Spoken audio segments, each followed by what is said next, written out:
po siya. Sila naman po kasi siya ng dugo nung that time kasi mababa po yung dugo niya. Kasi di ba namin alam yung leukemia niya. Tapos nung nag-March na po, bumalik ulit yung pagbabawa ng dugo niya. Sila naman po ulit siya. Hindi talaga namin alam na leukemia po yan sa akin.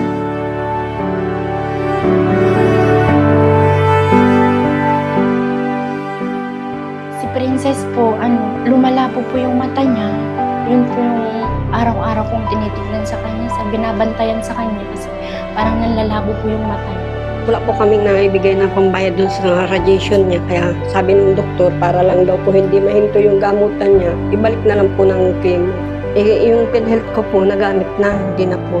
Nagamit na po yung niya, minimum. Minimum lang po kasi yung PhilHealth niya. Nakitaan po siya ng blush na mataas din daw po, na leukemia nga po.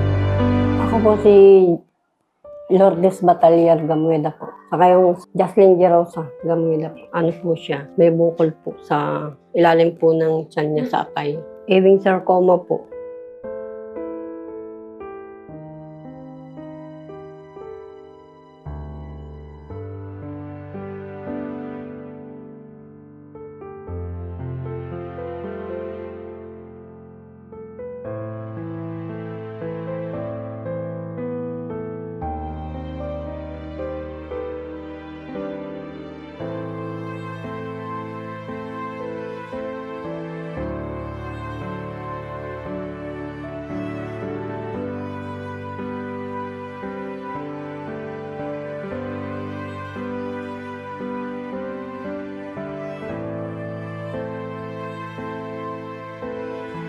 Noong October 7, napansin po na namin na hindi na po normal yung kulay niya, tapos matamlay po siya.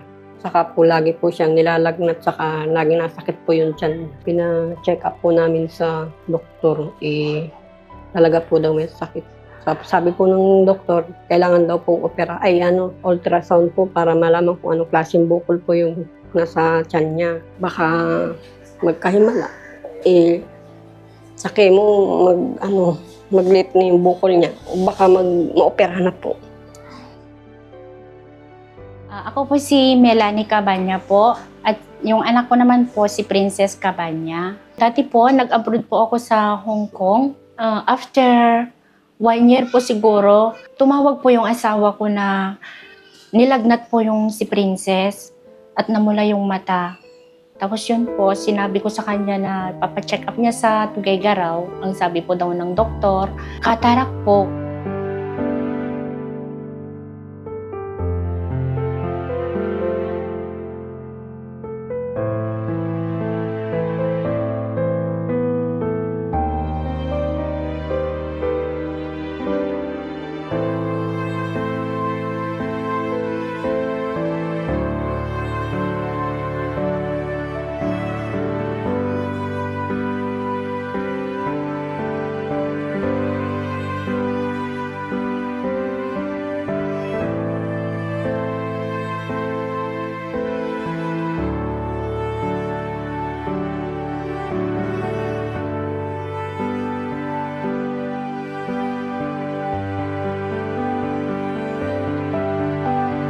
Pinalwas ko sila dito sa Maynila para mag-second opinion siya.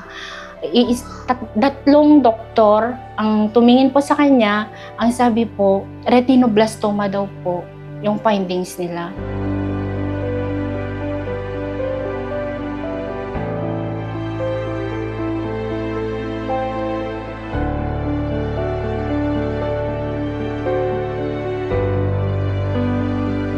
Then po, ni-refer po kami sa OSMAC sa Makati. Nagtagal po kami doon ng ilang weeks, wala pong nangyari. Nag-transfer po kami sa PCMC, nagpanibago kaming mga laboratories, ganun po.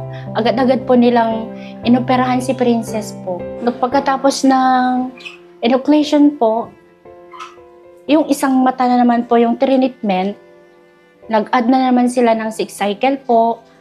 Pagkatapos ng chemo, yung melphalan inject chemotherapy po, naranasan din niya po yun. Yun po yung every 2 weeks kami. Tapos yung intra-arterial chemotherapy po, yung nagagawa po sa ibang bansa, siya po yung pinakaunang gumawa ng intraarterial chemotherapy sa PCMC po. At naging successful naman po. After ng 2 buwan po, meron na naman silang nakitang bukol sa likod ng mata niya, ma. Hindi niya minsan nakikita po yung yung nilalakaran niya. Ngayon po nagsiswelling po yung yung mata niya, kaya kailangan ko pong every 4 hours nagpapatak sa mata niya kasi na-infection po siya. My name is Jennifer Sumuok.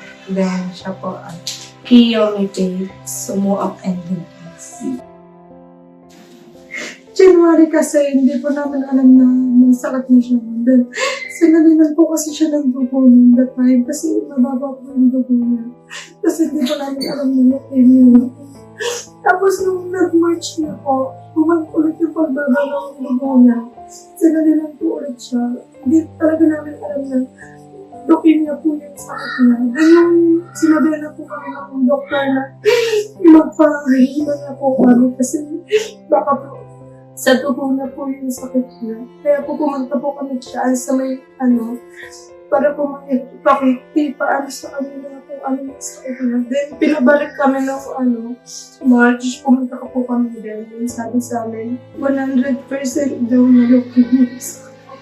Yung asawa ko po, may sarili po silang well-being, pero hindi naman po kasi sapat po para sa amin. Bali ako po, sir, si Marjorie Quiapo Orante. Siya po yung anak ko, 5 years old po, si Shuey Orante Biseño po. Nung April, may sakit na po siya, on-off na po yung lagnat niya.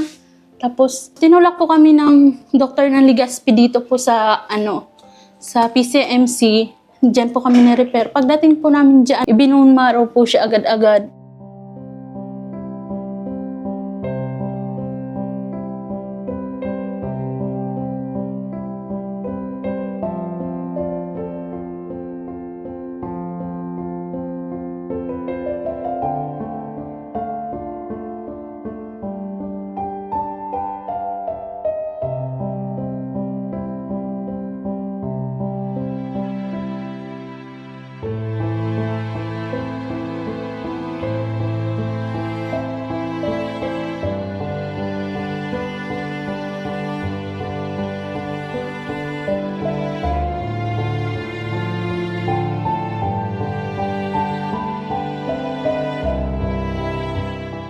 Bali po, mag-1 taon na po kami nagki-chemotherapy ngayon. Lagi lang po siya kada 6 months po, nagbo-bone marrow po kami. Nung nag-bleeding po siya, nagtupo yung platelet niya.